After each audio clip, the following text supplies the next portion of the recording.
And welcome back to Subculture. You're listening to Dave G. And now we've got somebody on our show who I am very, very proud to talk to because these guys were the soundtrack of my teenage years, and I still remember the day that I got my first copy of 1977. So you probably know who I'm talking about now, but Ash are coming to Australia with their brand new tour, and we thought we would get Mark Hamilton on the phone today to talk a little bit about this amazing tour that none of us could wait for. Mark, welcome to the program.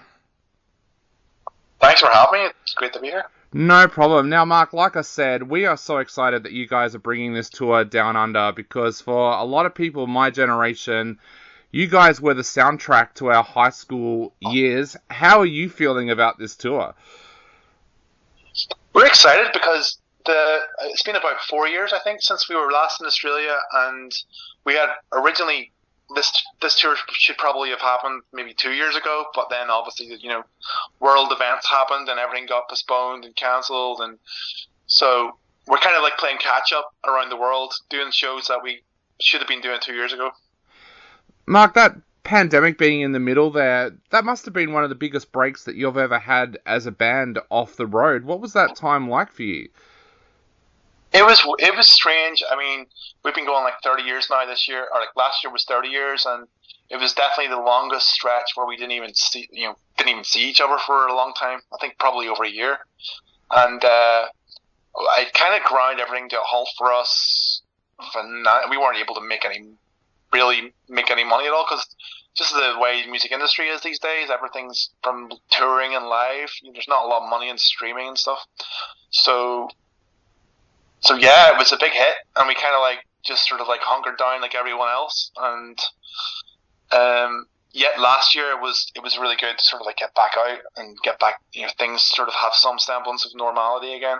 Yeah. So I think the world sort of like slowly there's definitely been a little bit of a, it's taken time. It's taken people maybe a little bit of a time to feel comfortable coming back out again, but things are starting to improve. Yeah, that was something that we noticed here. There was some shows started to come through, and it felt like audiences were a little bit nervous about going. So our state government actually paid the Foo Fighters to come and do a gig in Melbourne, which was basically the green light of, hey, it's okay to go to shows again. And I think after that, here in Australia, it picked up after that. Yeah, that's a really good idea. That was probably a good thing for the industry because the industry as a whole, the whole touring industry and music industry, people were like hanging on by a thread, trying to find work and just survive. Yeah. So stuff like that, those kind of like initiatives from government are actually can help people. Yep. Mark, the 30th anniversary, that is such an amazing milestone to reach. So many bands don't even get to 3 years. To get to 30 years is such a big milestone. What's that been like for you guys? Have you looked back over the 30 years during this time, and how's that felt for you? It's honestly, it's a real cliche, but we're kind of like a second family. We met each other when we were in high school. I met Tim when we were 11 years old still, and he was like the first person. I was kind of the new kid in town. My dad had moved for work, and he was like one of the first kids I had met that summer before going into high school, and we just became friends and like very soon bonded over our love of like heavy metal and bands like Iron Maiden and Wasp and Twisted Sister and Megadeth and Metallica or whoever, and so we just, and I probably not that long after we sort of like got into that movie Bill and Ted's Excellent Adventure, and we were like, we could, this could be us, we could do this, and we weren't very good at football or soccer, so like becoming rock stars was always our dream. Yeah. And we just sort of like set our minds to it, even from a very young age. We just set our minds to it, and we went through a phase of like having a lot of like super dodge bands that were kind of like the laughing stock of the town, and we took a lot of ridicule and people laughing at us, but it worked out in the end. In a way that sort of like hardened our resolve to prove everyone wrong, which was kind of cool. Yeah, in a way. If somebody had walked into the studio when you guys were recording Garage Girl and said, in 30 years' time, you'll still be together as a band and you'll have recorded one of the most popular albums for a generation of people, what would you have said to them? Yeah, that would. I mean, we probably would have just like laughed. We would have been about 15, 16 around that time. Yeah. Maybe. Yeah. So our voices probably wouldn't have broken at that point, and we can only. I mean, even today, we can only really look at the next album ahead. We can't look that much further ahead because you just never know. You never know what's going to happen, or you can only look to the next album, the next tour. Yep. Which seems to be. I mean, that's the way we've approached our entire career. Our entire career. Definitely. Just next album, next tour, and once you finish the album, everyone has like a little bit of a break, but then it's like on to the next one. Yeah. What for you personally? What have been some of the highlights of that 30 years for you? Just getting to tour the world. We've always had a great time coming down to Australia, and especially, I mean, I look back at the big day out. That was magical. That was the one we did with Hole and Marilyn Manson, and would that have been on Nuclear Sounds tour? So that would have been around 98, maybe. Yep. 97, 98, I think. Yep. So yeah, that was really good because I mean, a lot of the times when we come down, we have a very limited time. We'll do our shows, and then the next day, next city, next show, next day, next city, and inevitably we have to like leave quite quickly to go to Japan because it's not, touring is not cheap. So we don't usually get a lot of time to sort of like just hang out and enjoy the place. So that big day out was different because we had like lots of days off in between. So that was like the big day off. Yeah. Which was the big vacation. That was awesome. And then so that was a real highlight. We look back at that. That was great. We've done 10 years. We actually hold the record for the number of times that any band has played at Reading Festival. So we've done it 10 times. So that's always our favourite festival to look forward to. There's so many festivals in Europe and in the UK. You can inevitably do smaller festivals almost every weekend of the summer. Yeah. Which is really nice because they're really varied. You can do like a lot of different stuff. So one weekend you'll be doing like a festival on the beach in Cornwall, way down in the south, and then you could be up in the Scottish Highlands the next week, or you could be like playing in a sort of like open air street festival in Sheffield. There's just so many. Yeah. And then you've got the bigger ones like Glastonbury. You've got big ones like Glastonbury and Reading and Latitude. I think we're doing Latitude this year actually. And there's no shortage of festivals, which is good. And I think you can make enough money during the festival circuit to then be able to go out and tour, clubs where. I mean, the festival's for sort of mid-level bands. The festival's going to really sustain you for the rest of the year as well. Yeah. You mentioned about getting breaks during your time in Australia. You get a couple of days off this time around. What do you guys like doing when you're in a country like Australia and you have a day off? Well, the last time we were down, I went with my girlfriend. We went out to watch the penguins coming in. There was like somewhere, I can't remember where it was. Phillip Island? There's like thousands of penguins, and they walk up the beach, and then you watch them like coming back to where they nest and stuff, or where they hang out during at night and stuff. Yep. And that was pretty magical. That was cool. We'll just, if we have a day off, we'll try to find out. We'll ask people like what is the kind of things that you can't, you shouldn't miss. Like what kind of like are the must see experiences and stuff like that. So try to do that when we get a day off, and we've also made a lot of friends over the years, so we try to hang out with friends, maybe go out in the towns and stuff. Definitely. Just kind of usual stuff. Yeah. Now, I want to talk a little bit about the set list. I know a lot of people who are very, very excited about you guys coming down under this time, especially because you're celebrating the 30 years. Tell us a little bit about how you've put this set list together, because you guys have got so many amazing tracks. That must have been a task upon itself. Yeah, I mean, if we were just to count the sort of UK top 20 singles, I think there's about 18 of them. So like already your set list is almost starting to write itself because people want to hear those singles that they know. but we can't just do that. So we've been pulling in certain songs off albums that are like our personal favorites, or like songs that we think should have been singles, or just like really stand out live songs. So some songs like projects or clones, or like for example, a song like Walking Barefoot, which was a single in Australia but not in the UK. I mean, we play those kind of ones. Yeah.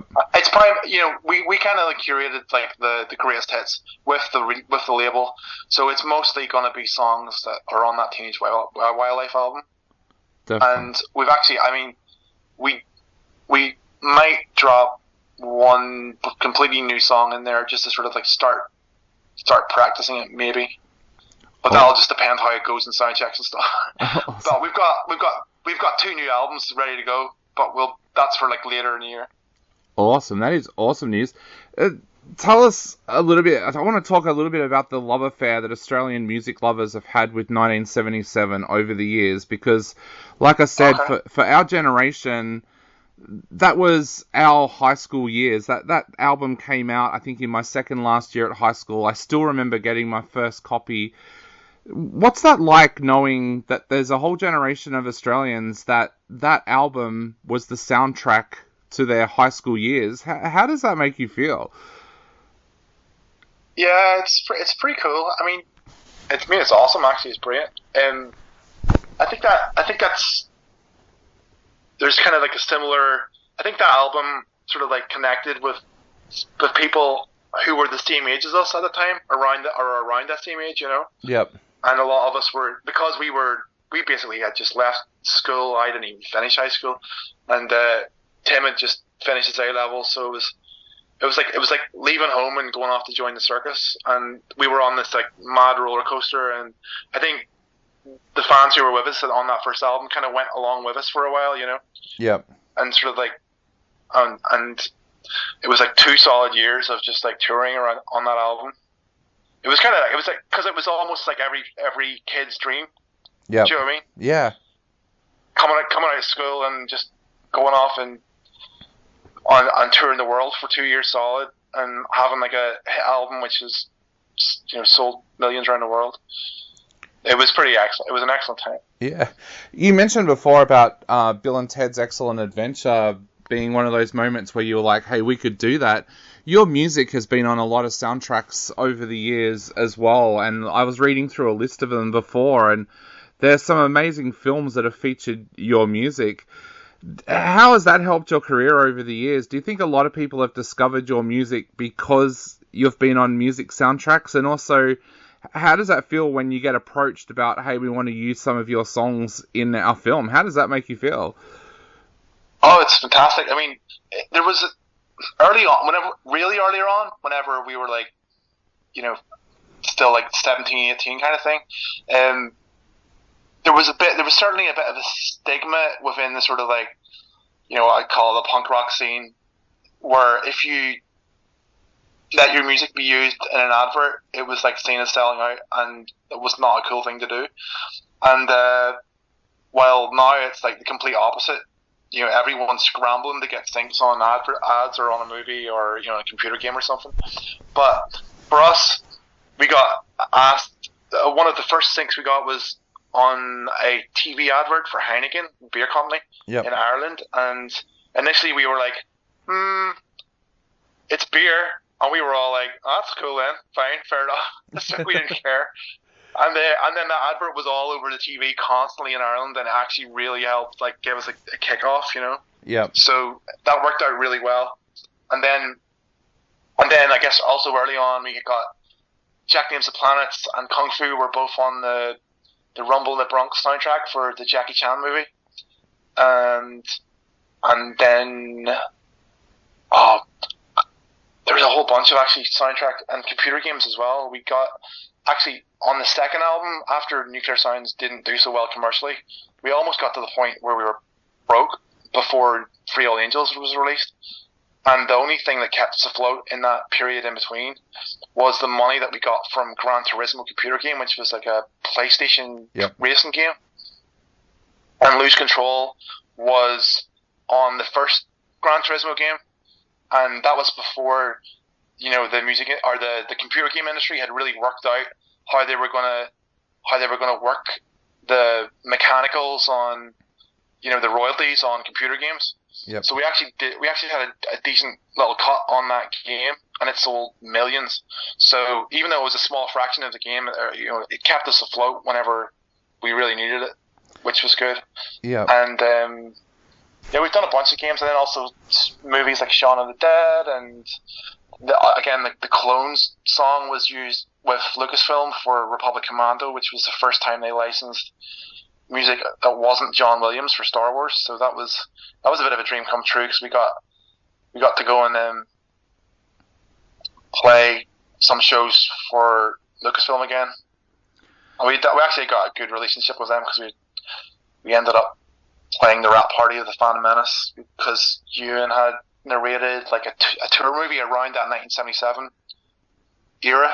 Yep. We had a camera crew follow us for like almost 18 months on the road, and this is before like reality TV, and this is before there was like YouTube or anything. And we spent all of the money it was something that we produced ourselves essentially, and spent all of our royalties from 1977 on making this movie that we never released. So, because we were too scared our parents would see it. That was a big waste of money. But yeah. So where I was going with that was you narrated the movie, and then we got invited to go and play the rap party of the Phantom Menace, which was a bit of a fanboy dream come true as well. Yeah, I was going to mention that. That got us in the that got us in the door of Lucasfilm, and then that led to us doing the music for the Clones game. Yeah. I knew I had a point saying that. Because for people listening now who aren't Ash fans, they probably wouldn't realize you guys are huge Star Wars fans, aren't you? Oh yeah, for sure. Always have been since we were kids. Yeah. You mentioned your film there as well. Is that something that you would ever go back and revisit? Like now you're older, like you said, part of the fear there was that your parents would see it. Is that something that you've ever thought about going back and revisiting, making a movie as a band? Maybe, but the problem with anything like that is it just costs money to do. It costs having someone to sit through like hundreds and hundreds of hours of footage and re-edit it or reformat it into something. I don't know. I think I think the time would have to be right.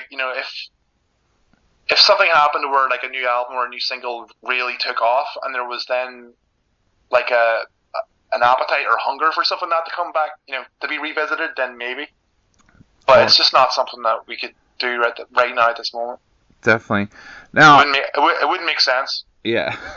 Now I know we are running out of time very, very quickly, but I just wanted to talk very quickly about the albums that you mentioned before. You said that you guys have been working on some new material and have got some new albums in the pipelines.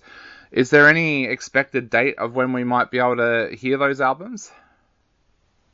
Yeah, I mean, all those conversations are happening with a new label, actually right now, really. So they're scheduling things and working out a plan, and there should be a new album with new music coming out. I mean, this is not like, I'm not going to say titles or anything, but there will be new music coming out this year, like later in the year, and we'll be back out, touring that. And then because of the pandemic, we had a lot of time to write songs and so there's basically 2 albums coming. Awesome. Well, mate, we cannot. There will be a gap. Obviously, there will be a gap between them, but there's basically 2 in the bag. That is awesome news for all of your fans and for all the listeners out there who are massive Ash fans. And I know there are a lot of you. You can grab tickets for this Teenage Wildlife tour from metropolistouring.com right now. Mark, thank you so much for coming on the show today. It's been an absolute honor having you on the show, and I cannot wait to be able to check you guys out in Melbourne. So thank you so much for coming on. Is there something you would like to say to all of our listeners out there who are grabbing tickets to these shows? Yeah, we're just looking forward to getting down there again. We have always had like great shows in Melbourne, and it's always been it's probably one of the ones we look forward to the most when we come down. So see you there, and come say hi after the gig. We usually hang out afterwards, so don't be a stranger.